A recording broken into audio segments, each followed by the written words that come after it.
Thank you for listening to this podcast from TRE, Talk Radio Europe, your voice in Spain and around the world. For more information, please visit tre.radio. TRE in the afternoon. Presented by Hannah Murray. Good afternoon. You are listening to Men Talk. It is 5:10. With me in the studio today is Mark Wilkins, Matt Smith and Chris Arms. Hello. Hello. Hello. Hello. Thank you all for coming in. If you are listening at home, you can absolutely get involved if you would like. Here's how. To contact TRE, please call 952 78 4000. Email studio@tre.radio. Send us a WhatsApp on +34 645 99 67 95. What a beautiful day, it's a wonderful life. Now, we've been talking about the fact that England did rather well on their first match in the World Cup last night, which is great. We're all supportive of that. But I wanted to ask you about ticket prices, because I've read quite a few reports on ticket prices. I believe the cheapest tickets for any game in this year's World Cup is about £2,000, whether that's €2,000, £2,000, whatever. It's about that kind of money, and going up to a lot more. There's an article with this family who have spent £23,000 on a trip that's taken 8 years in the planning. The three men are going to England's group matches with their tickets costing £6,700, but the wives are going to watch from a fan zone in order to reduce costs, so they're not all going in as a family. And it's just a massive amount of money. And it got me thinking, well, first of all, where are these people getting the money from? But then I thought, I bet loads of them are just chucking it on a credit card and putting themselves in debt, because the average person surely can't afford these prices. It's just, I think it's a problem. It was always going to be a problem in the US, right? There was no cap on the ticket prices, so they can charge what they want. And I think it's got worse, because I've got friends in Boston and they're saying that all the hotels were all booked up way in advance and overpriced. And then about 2 weeks ago, loads of the block bookings were cancelled because nobody wanted to take the hotels, because the prices of the tickets were putting people off going. So all of these, and also now all of the big all the hotels and stuff, people who'd kind of set themselves up to make a lot of money out of it are now realising actually they're not going to make that much money because the ticket prices were so sky high. It's put off the people going. So but FIFA don't care, right? Because, you know, FIFA will just make what they make. So, have you seen any empty stadiums yet? I was going to say, they all look packed. Yeah. They seem to be doing all right. So it's supply and demand. And, you know, they charge what they want and people There's pay enough it. people to pay it, which is shocking. Yeah. I'd seen figures of $850 as the minimum price. Now, $850 is still a huge amount of money. Yeah. But, you know, you're talking about, you've got a slightly strange situation there where the three men are going to the ground and they're leaving their wives to... Yeah, and the go kids to a are being fan left zone. at home, and, you know, it's all... That's not a holiday, really. It's a family holiday. No, definitely not. And I think... if they were also football fans, they would take a bit of an issue with that. But the prices are what the prices are, in the same way as, you know, all of last summer people were buying Oasis tickets and putting them on 3 credit cards because that was the way they funded it. Now, why? Not entirely sure, but it's, you know, all these events, and there's a massive economy that surrounds an event. I think this one's fascinating primarily because it's in 3... It's Canada, US and Mexico. So you've got not only...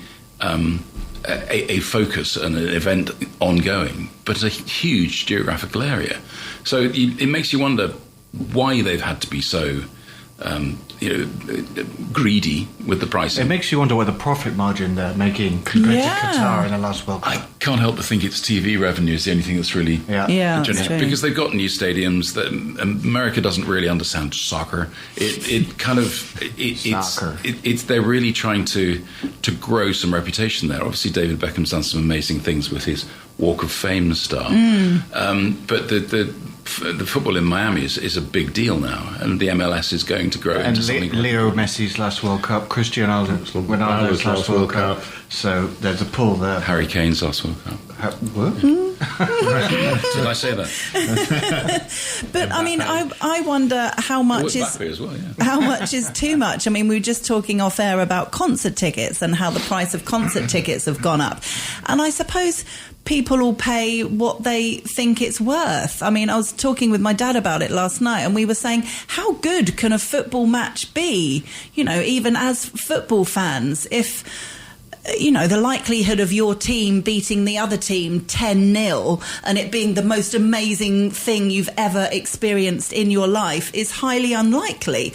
The likelihood is that you'll either lose or you'll win by 1 or 2 goals, and it would be a cool experience, but $5,000 worth of a cool experience? Well, look at the Scotland team. They haven't qualified since 1998. Yeah. So they are. I don't know if you've seen any of this footage. Absolutely. Them at Fenway Park at the baseball playing. It was amazing, wasn't it? It was amazing. Yeah. And that's so far for me been the highlight of the World Cup. The fans, and so they've invested because they haven't been in the World Cup. Yeah. For so long. I suppose. So there's certain teams, if they haven't been in the World Cup for so long, it's maybe arguably more of an occasion. Yeah. It was a lovely interview with the day before their Haitian game.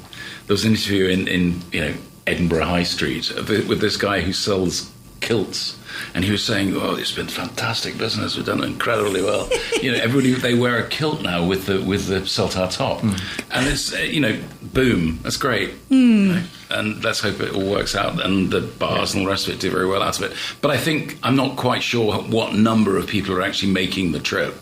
I think that, and planning over 8 years to get it sorted out. I mean, that's 2 World Cups away. Yeah, it's kind of madness, isn't it? It's kind of devoted. But I know that, and shout for Chelsea football team, is that I know that our stadium season tickets this year, 26-27, same price as last year. So they're not being greedy. No, that's and good. Coming in at, And how much is that?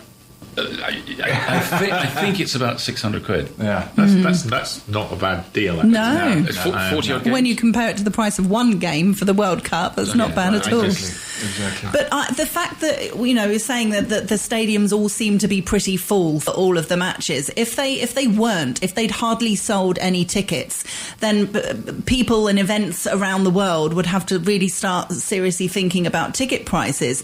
But if people are paying, I remember the Taylor Swift concert, her big concert a couple of years ago, that was one of the biggest selling concert ever. Those concert tickets were about £250 per ticket, and it was full of kids and families. People were paying because they were massive Taylor Swift fans, and she did really, really well with the ticket sales.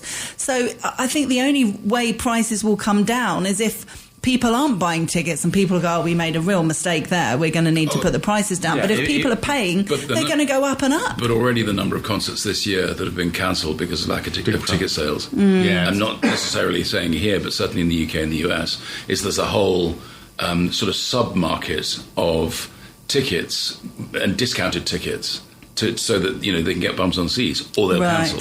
Are you talking about touts or no? Just discounts. It's genuine discounts from the agencies. Yeah. It's annoying. The only concert ticket a concert that I had booked was for tomorrow night in Nerja, and it was €30 for a ticket, so it had nothing to do with expense, and it was cancelled because they didn't sell enough tickets. I think that's Chambao in Nerja, though, isn't it? Yeah, no, I know it's not a big but thing, I mean their market is not Nerja market. No disrespect to Nerja. They're a Spanish band. They're a Spanish, very core Spanish band, and I don't think there's a big enough market there. I think clearly not. Malaga, possibly. yeah, absolutely. Concert ticket prices, it's the same thing, though. I mean, but we were talking earlier about the fact that some of the here they vary. Some of them are €65 and some of them are €250. And there doesn't really seem to be any rhyme nor reason between the ones that are €65 or €250, because do you argue that Craig David is worth the 65 and Maroon 5's 250? Yeah. I mean, it's difficult to compare, isn't it? Yeah, and your taste in music. That's what I mean. People pay what they'll pay. If they're a Craig David fan, they'll pay €200. If they're more Maroon, you know what I mean? It depends how much of a fan you are. That certainly makes a difference to me. I really wanted to see Maroon 5, but not for 120, but I would have paid 65. Craig David is one person, Maroon 5 is an entire... Yeah, that's true. So they've got to fund that. Yeah. And they've got to get it to Europe, and they've got to get, all the clearances and the rest of it. We're paying for their travel. Yeah. Yeah.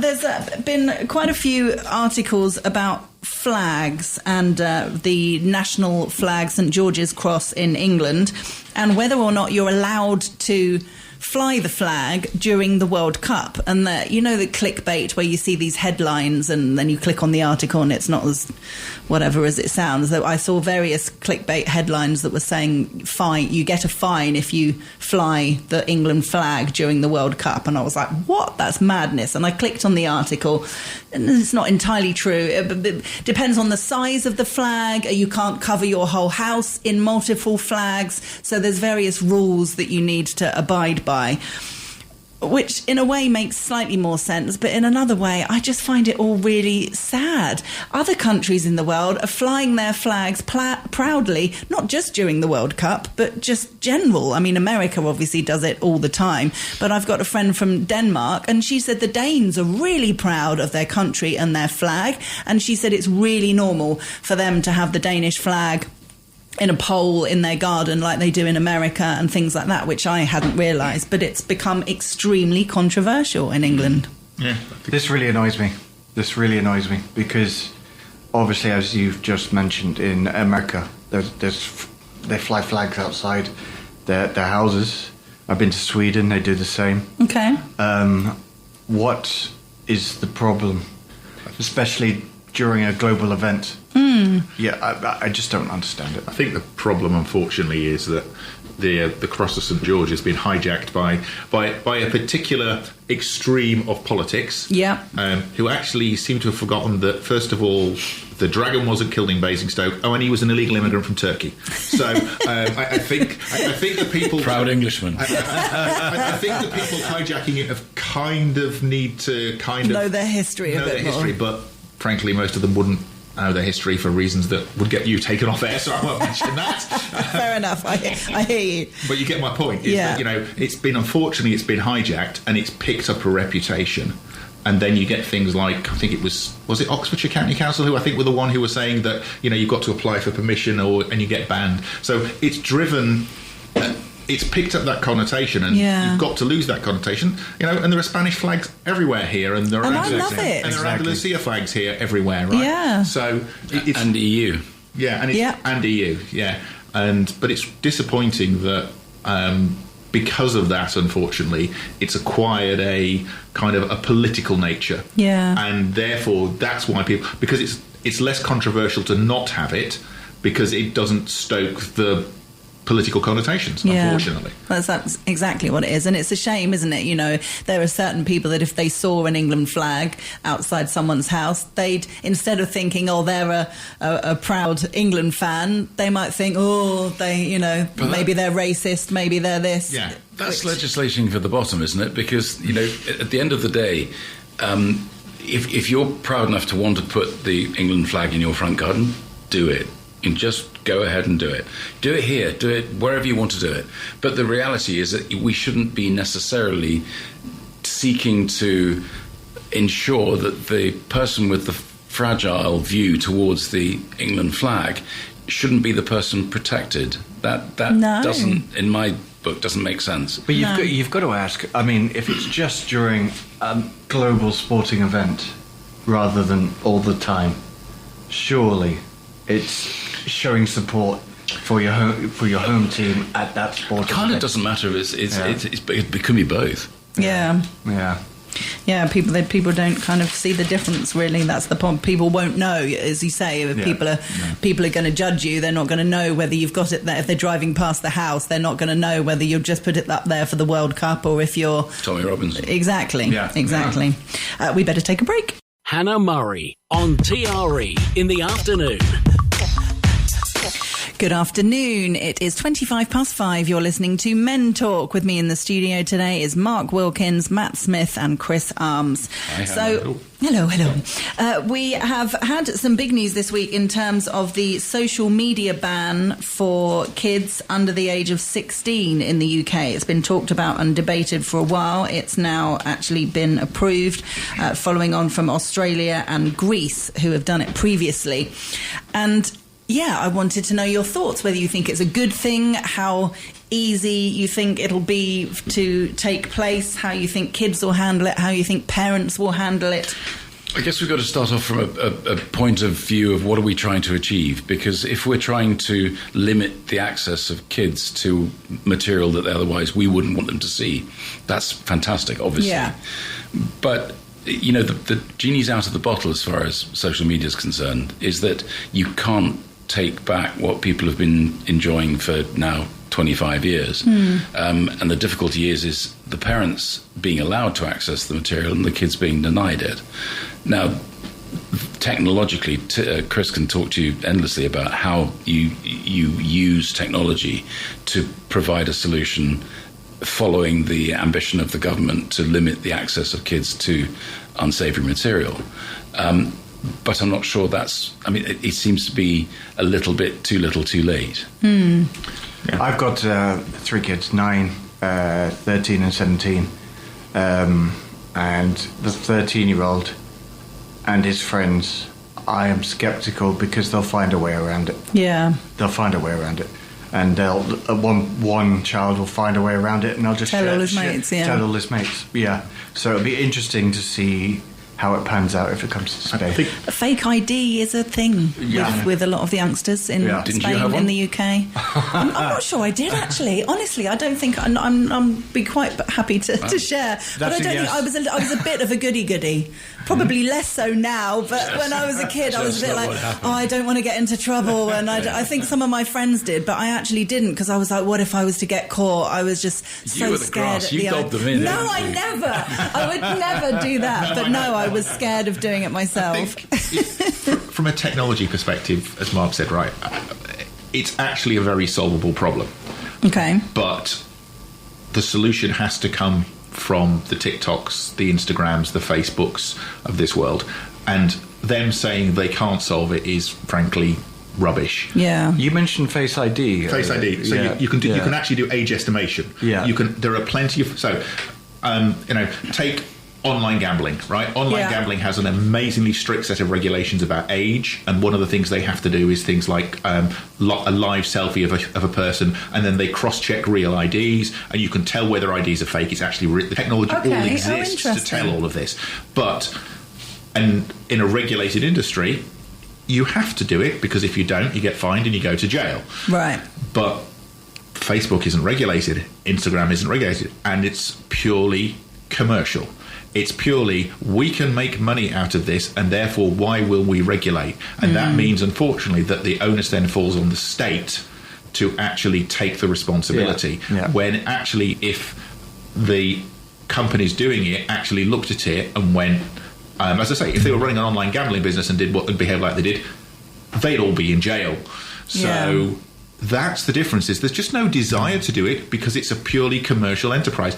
And yes, kids will find a way around it, and it will become a bit of a catch-up game, right? Kids will figure out how to find a way around it, and then either the government or the social media companies will be pushed into closing that loophole. And it's a bit like catching up with the criminals all the time, right? The police are always trying to catch up with them. So yeah, it's solvable, but there's just no will to solve it. That's really interesting about gambling. I didn't realise that. It makes sense because it's regulated that it's much harder to get on. I know with like buying alcohol online or watching porn or things like that, so often it's just a case of, am I 18? Click yes. And then, we've got a call. Everyone's going, what's going on? Something's lit up. We have a caller on the line. Let's say hello. Good afternoon. You're live on TRE. Hello. Hello. Hello. Oh, we can't hear anything. Oh, that was a shame. It was all very exciting for a moment there, wasn't it? It's Mark Zuckerberg. Yes, exactly. They're listening all the time. But no, yes, for buying alcohol, pornography, various things like that, it just says, are you 18? And you click a box that says yes, and then you can buy the alcohol or have access to sites and things like that. Do you remember when Facebook came out that people had to sign up and they had to be 16 or 14 or 16 or whatever it was? 2006, I think it was. And I don't know if you ever noticed this on people's who are of a certain age. They always put their age as about 5 to 10 years older than they were, so they could sign on. So they're now celebrating their 50s. Yes. But actually they're not. No. Oh, we've got a caller again. I hope they're going to be there this time, because it would be lovely to chat. Hello, you're live on TRE. I hope I've got through this time. Ah, you have. Yes. Hello. Who's this? My name is John O'Brien. Hi, John O'Brien. Hi, John. I'm in Alicante and I run a small international school. Okay. And to do with social media, I'll give you an example. I had an 11-year-old student who, in Alicante, social media and mobile phones have been barred since 2024. That's in good. schools. Okay. Yeah. Right? This 11-year-old came from the UK. He had 7 social media apps on his mobile. His notifications were coming at a rate of about 6 to 10 every hour. And we caught him with the phone and took it off him, which is part of our policy. Yeah.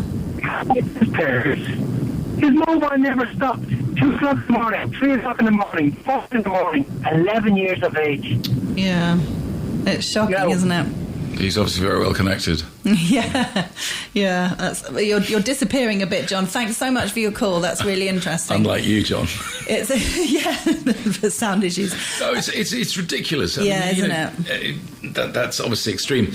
But I think, if you look at our phones, we've all got all of those. Yeah, I tend to turn off notifications for certain applications. Yeah, absolutely. But my boy is his phone's just always going bing, bing, and I need to get more strict and regulate it a bit more. I mean, let's be honest. I'm really conscious of not blaming the youngsters, because if I had this when I was young, I would have loved it. Yeah. To be able to, I remember the idea of having a walkie-talkie. If you could chat to your mate with a walkie-talkie, how cool is that? Yeah. Technology, the idea of speaking on a telephone, however many years ago, would never have happened. So we're just moving forward and forwards. And I think the idea of kids being able to just message their mates in so many different apps is really cool and exciting for them. And the idea of having that and then suddenly not being able to must be really difficult for the kids and the parents. But the thing is, with especially one of my boys, he gets push notifications all the time.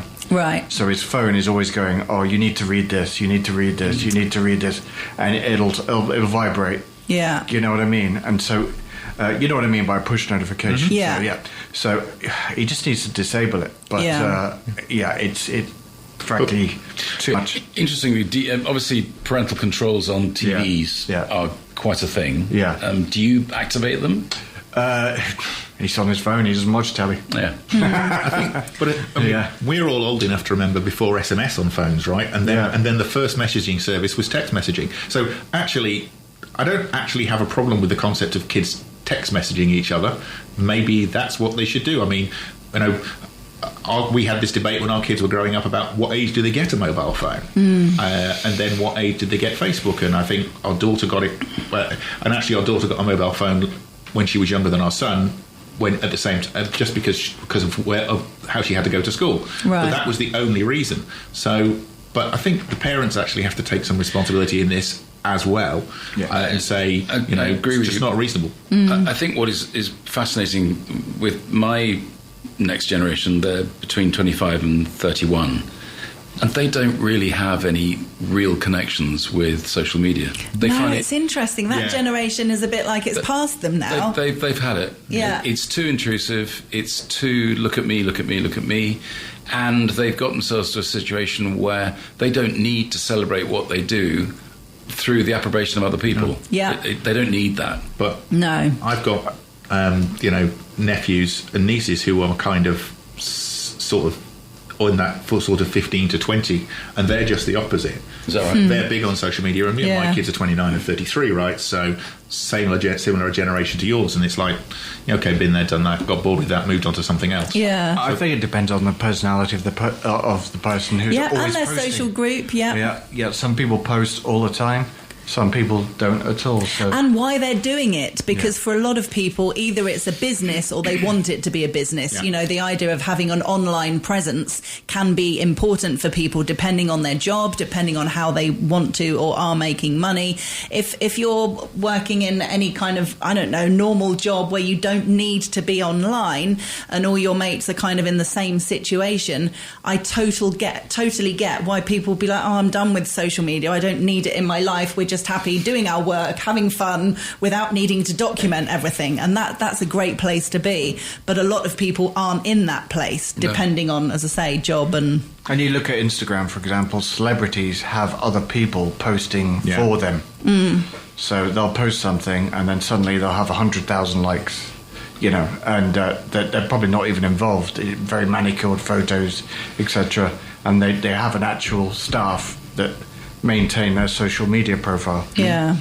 I mean, the idea of social media bringing people together, particularly normal people and celebrities, as an example, you know, back in the golden days of Hollywood, these stars were totally untouchable and unapproachable, and they were on this massive pedestal, and the idea of having anything to do with their lives was just unthinkable. But that pedestal was created by the media managers of the time. Yeah. Oh, yeah. You know. But now the idea that, I don't know, Jennifer Aniston can post a picture of her dog on Instagram and you can like it and go, he's cute, and she might like your comment is insane for people. I mean, that's and some people get an incredible high. If you're a movie star that you love, who you followed for years, that could like something that you've written can blow people's minds, and people can get quite obsessed. Well, I did an interview about this recently, of people, instead of just being a fan, suddenly if they reply or they comment, suddenly you're in communication with this celebrity, and whoa, that goes to then another level of... You're in communication with their media team. Well, not necessarily. I disagree, not necessarily. I think you can tell when it's the person or not. I think the whole point of a lot of the Instagram stuff is people are doing it themselves. I was lured by a post from, it's the Meta business elements of Facebook. They approached me and said, did I want to monetize my content? And I looked at what it meant, and I wanted to prove to myself that I could get a sufficiently large number of people viewing what I was posting to earn $100. That was the benchmark. Yeah. It's taken me 5 months to get to $78. Wow. And I don't post a huge amount, but I kind of reasonably regularly. It's so lame. But what was that appalling piece of footage the other day of a girl being thrown off a bridge in Brazil without the bungee cords attached? The number of views that's had, the person who had that piece of film will be a very wealthy person now, because that will generate for the massive wrong reasons. All for the wrong reasons. Thankfully, I haven't seen it. Don't. Yeah. Just don't. It's, I mean, you can imagine. Yeah. It's awful. Okay, let's take a break. Hannah Murray, TRE in the afternoon. Good afternoon. You are listening to Men Talk. With me in the studio today is Mark Wilkins, Matt Smith and Chris Arms. Hello. Hey. A pint of beer at the airport will set you back 32% more than at your local pub, a study has found. Researchers looking at prices at airports across the UK found the average cost of a pint of lager was £7.24. The average price of a pint in a UK pub is £5.50. I remember being at an airport quite recently, within the last 6 months, and went to, I think it was it definitely was Wagamama's at the airport, so I assume it was Gatwick or something, and a glass of Sauvignon Blanc was £15. I was like, what am I doing? It's What time of day was it? Unbelievable. 6:30. Don't judge me. It was lunchtime, hence Wagamama noodle dish and a glass of wine. For breakfast. But it's always 5 o'clock somewhere in the world. Exactly. But I think it's an interesting, because I think a few weeks ago we were talking about a certain owner of Ryanair who was saying that they should make airports alcohol free because people turn up on a plane drunk. Yeah. So maybe the other option is to just price it out of existence. Yeah, that's true. I mean, it's going back to costs. If people pay it, they're going to keep putting the prices up. If they stop selling wine, if nobody buys alcohol in airports, as you say, they'll price people out. It's like FIFA World Cup tickets. Exactly. It's all the same principle, isn't it? A pint of beer in Greater London has not been $5.50 this millennia. No, I thought that seemed incredibly low. No, I mean, I was in London last weekend, and I certainly had several pints of beer, and they were £8. Yeah. It's crazy. It is, but I think it just comes back to, unfortunately, it's supply and demand. But, the other problem is, I have friends who take great delight in posting beers lined up on a table for the 6 a.m. flight to Gatwick Airport. Yes. It's like, really? Come on, I mean... No, it's true. It's part of the ritual kind of thing, no matter what time. Get an early flight. English heritage. Really. Fly the flag, oh God, it's embarrassing. Sit there with your England top on and a pint of beer at 6:30 a.m. No. Don't fight it. Oh dear. Oh, not good. Okay, going back to phones. Watching your team score a winning goal or seeing your favourite singer live are moments you want to remember. But 1 in 10 adults have admitted to missing a once-in-a-lifetime occasion because they were too busy scrolling on their phone. So this is scrolling we're talking. We're not answering an emergency call or checking in with the babysitter. This is sitting there scrolling through Facebook and Instagram. It gives an example of a funny cat video. What they're watching is boring them, so they're going to the phone. I think the one thing that annoys me beyond measure is going to a gig and all the phones going up. Yes. And you stand behind somebody and you just see this sea of phones. It's so irritating. And there are quite a number of performers now who've insisted that they're taken away at the reception. Yeah. Anyway, maybe that's right. Well, the problem is that most TV producers now have what they call the two screens problem. And so when they're making films... I was talking to somebody the other day about dialogue in a movie, is that they have to keep repeating the plot because they know that quite a large percentage of the audience is actually sitting there scrolling on their phones. So you're actually dumbing it down, obviously, but keeping the narrative as close as you can. I can't believe they're changing how they do that because to. They're preparing for the fact that people aren't really paying attention. I guess you could look at it the other way. Is like, I don't know, I mean, if you beat... TV on a Saturday night these days just seems to be game shows, and you know what? Scrolling is actually Saturday night television is dire. It's actually better than game shows. Yeah. But, maybe we shouldn't just be banning social media for 16-year-olds. Maybe we should be banning it for 66-year-olds. Saturday night scroll. I was at a ballet a couple of months ago. The first time I'd ever seen a ballet, and it was amazing in Estepona, Swan Lake. And there was a guy a few rows in front of me who was scrolling through Facebook, and I was like, "What are you doing?" Sorry, I'm not being sexist, but I've been to the ballet once. Okay. And I loved it. I'll be honest, I really enjoyed it. I'm not sure I'd go be as a regular punter. But do you think he might have been taken along made to go by somebody who maybe Fair point. wanted to and enjoy it's not his it? thing. And he was watching football. Yes. But quietly. Okay, fair he would have point, got in trouble point. by his partner. Obviously, he was in trouble. Yeah. She was digging him in the ribs the whole night. Turn it down. Yeah, no, fair point. But no, I think the general consensus is to try and be more present. If you're at dinner with friends or your partner, or you're watching a movie, or you're at a concert, enjoy what you're doing as opposed to needing to scroll through your phone. I know you've been to Hogan Stand. Yes. Once or twice. Once or twice. I watched the Chelsea FA Cup game there. Okay. 3 weeks ago. And I was on the table. They actually turned out to be Chelsea season ticket holders. But they wouldn't shut up. Oh. And I think that's probably the So thing. did you shout, "Get on your phones"? Yeah, really. That would Why don't you scroll, mate? Do some scrolling. See what's happening on Instagram. Go on. But people got such a low boredom threshold. Yeah. And it's like, you're watching 10 minutes of a game, it's not going quite the way you want, you go on your phone. I mean... Low boredom threshold, so what are you saying about Chelsea games? No, I'm not saying... I'm saying that was under a previous tenure. Yeah. No, it's true. We do, but I think that's because we're not used to paying attention as much as we used to because of the phones. I mean, it's a chicken and egg thing, isn't it? I think it's quite well documented that kids' attention is declining. It's the ability to actually concentrate on something for any length of time is less relevant. Well, there are so many influences, there's so many impulses that you're getting, and you can't be expected to focus in the same ways perhaps we could. No. I'm not entirely sure it's wrong. I think it probably allows for, multiple ability to multitask. But, there's going to be a price to pay somewhere. Yeah. I was talking to my kids about the days before internet, and their minds were blown. When I was a lad. I had to go out and play. What? We played football, not on a computer. Oh, you mean real people playing football? We are the last generation that grew up before the internet, if you think about it that way in this room. Yeah, absolutely. Black and white TV. Oh, goodness. Break. Hannah Murray. TRE in the afternoon. Good afternoon. You're listening to the last part of today's Men Talk with Mark Wilkins, Matt Smith and Chris Arms. Hello.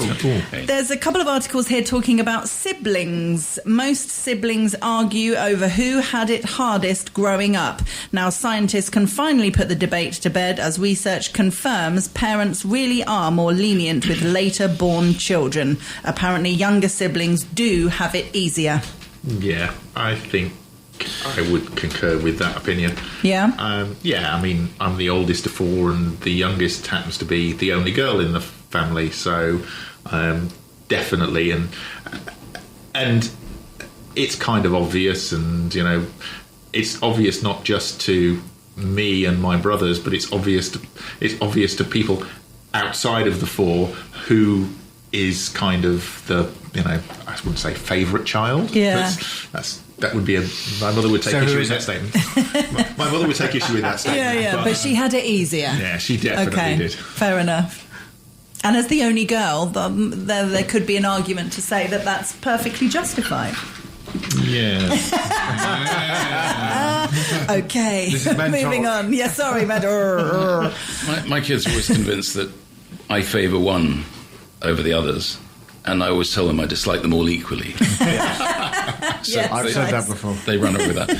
I am, it's not the right meeting, but I'm a younger child, and I'm fairly certain that my sister got a harder time than I did. Okay.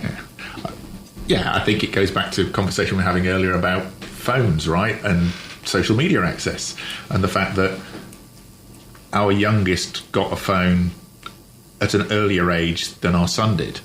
Okay, there were extenuating circumstances to that, but generally, though, I think that's probably because things have evolved over time. I mean, it comes back to, you know, what was a norm then is not necessarily a norm now. So, but yeah, I think overall there is a general. It just feels like that. Yeah, but also it sort of makes sense, I suppose, from a parental point of view, as learning as parents. The first child, you're maybe, you know, because it's your first experience of being a parent, you're more kind of strict with, you're more nervous about, and then you get more relaxed as you go on because the whole process gets easier. I remember there's a funny meme I saw of this woman who does a lot of parental stuff, and she said, you know, that the first kid falls over and you're like, oh my God, they've fallen, we need to call the ambulance, and you're like really scared that they might have broken a bone, whereas the second kid you're like, oh, don't worry, and you put a plaster on. The third kid you're like, shut up, I'm watching telly. I'm like, you idiot. Yeah, exactly. Don't be so silly. So it's all, I think there must be an element of that as well, that sort of comes into it. What about girls shouting at siblings more often than boys? Yes. Girls potentially being more aggressive and more shouty than the boys. 100%. Yeah? Yeah, I think 100%. there's something in My that. youngest is 9, and she's got 2 older brothers, and she goes to town in terms of shouting. Yeah. Wow. If anything annoys her. Yeah. They know about it. They know about it. Absolutely. Yeah. How I mean, it's interesting. just personal circumstance. I can't generalise, but Yeah, for no, me, but that's, I think it's we get our daughters definitely complains about our son to us more than our son complains to our daughter. About Okay. if you see what I mean. Yeah. For sure. Yeah. Interesting. Yeah. You've got 3, we've got 3, and 2 girls and a boy, and maybe this is something that you'll find you sort of grow into is that they use us as a sounding board against each other. So you get all this sort of, don't they? And they They are cunning. They are cunning. They're very cunning.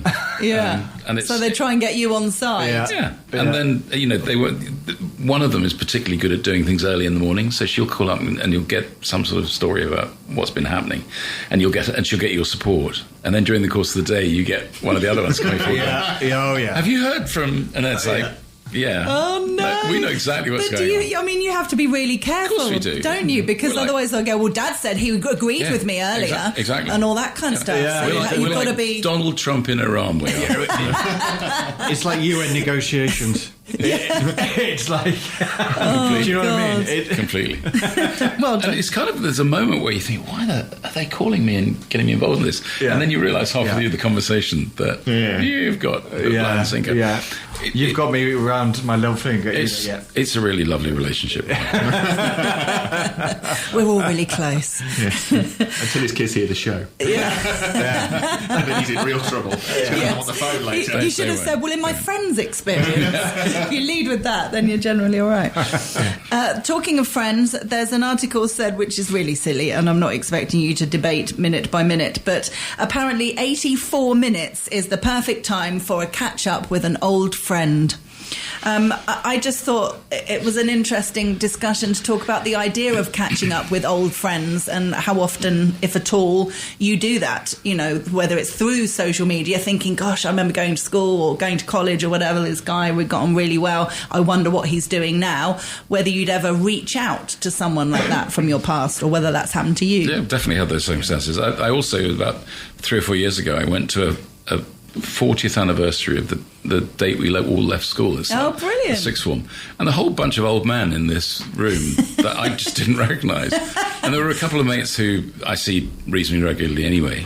And we were just like, Who are all these people? Why have they invaded our school? But when you started talking, was it the same again, or? No, the mates. I have a couple of very good friends who literally I won't have spoken to for 2 months, 3 months, whatever.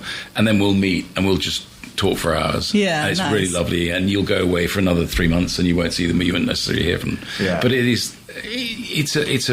that's a great relationship. Whether it's 84 minutes, I don't know. That sounds a bit sort of silly. Yeah, but I recognise the turning up at a reunion event after N number of years, and it's a good job we all had name badges on. Most of the time, who are you? Yeah. And what's embarrassing, I suppose, is when they remember you, but you don't remember them. I had exactly the reverse experience. This guy came up to me. I wouldn't. Should I name him? No, I'm not going to name him. Oh, so what? No. And he came up to me and said, I have absolutely no recollection of who you are. Oh, nice. I wanted to punch him. Yeah. You're like, thanks. Yeah, really. Did I make such a poor or no impact on you? No impression. Yeah, there's no need to say that, is there, really? You know, you think it in your head. You were obviously thinking about so many other people. I was, actually. I'm now in a comfortable place, I can admit that. Fair enough. There's another article talking about going on holiday with friends. We've got just under 4 minutes. We shared a holiday villa with my best friend and her family, and we never spoke again. This is the idea of, going on holiday with friends and how it can all go horribly wrong just because you know someone reasonably well in your normal life. To go on holiday with someone and maybe share a room, share an apartment or whatever with someone can change things or affect things. Well, I'm doing exactly that. I'm going to Cyprus with friends for quite a long time, 2 weeks. Okay. In a villa. And you've never done it before? No. Oh, exciting! Report back, Matt. Yeah, I will. Will we get sick of each other?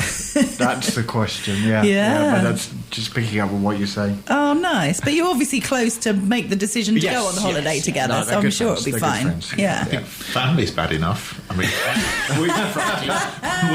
we've been on holiday with, parts of our family, and it's been like you can cut the atmosphere with a knife in some cases. So it's like and that's because and some parts of the family get on and some don't, right? Yeah. But when you go away and then you've got them all together, it's like, so if you can't make it work with family, the chances of making it work with friends might be significantly less. Well, being on holiday, people see it as a different thing. Some people take it as, right, let's have loads to drink and stay up till 3 o'clock in the morning because we don't have to get up for work. Other people are like, oh, I want a good night's sleep because we can get up early and go for a hike. And straight away there, you've got... Who are those people? I don't know, I'm sure there's people who do that. But straight away, you've got two opposing views. And if some people want an early night and some people want the kids to go early because that's what kids should do, and other people say no, the kids should be out playing till whatever time they like because they're on holiday, that can be really awkward. It sounds like you should have talked about it beforehand. Well, definitely. Definitely. Have you seen that TV series on at the moment called Little Disasters? No. It's just about exactly that. It's, oh, really? It's kind of it's very dark, but it's actually very well told. But it's about friends who spend a disproportionate amount of time together, and their relationship changes. Okay, interesting. You can see, I mean, I don't have kids, but I've got friends who have gone away with other friends with kids where that has happened. And just from the point of view of what the kids are going to have to eat, you know, one of the mums might be thinking, you know, we'll have a normal meal for the kids. And the other parents are quite prepared for their kids to have ice creams an hour before dinner. Yeah. And just something as simple as that can cause major conflict, you know. And if one parent... ice cream before dinner because they're having ice cream Exactly. You have to do the same. Otherwise they think, well, they're having ice cream. I want ice cream. Yeah. Whereabouts in Cyprus are we avoiding? Yes, good luck, Matthew's always saying. So we look for just look for police reports. Mass murder. I'll put tape around so you'll know where I am. Front page of the Olive Press next week. Yeah. A Brit living in Spain murders friends on holiday. Don't joke. Oh dear. Good luck, Matt. Enjoy. Thank you. Thank you all very much for coming on today. Thank you to Mark, thank you to Matt, and thank you to Chris. You've been listening to a TRE production. If you've enjoyed this programme, there'll be another episode waiting for you next week, right here on this platform, where you can also access our extensive back catalogue of shows and interviews. For more information on our live programming, social media channels and apps, and how to contact Talk Radio Europe, please visit tre.radio.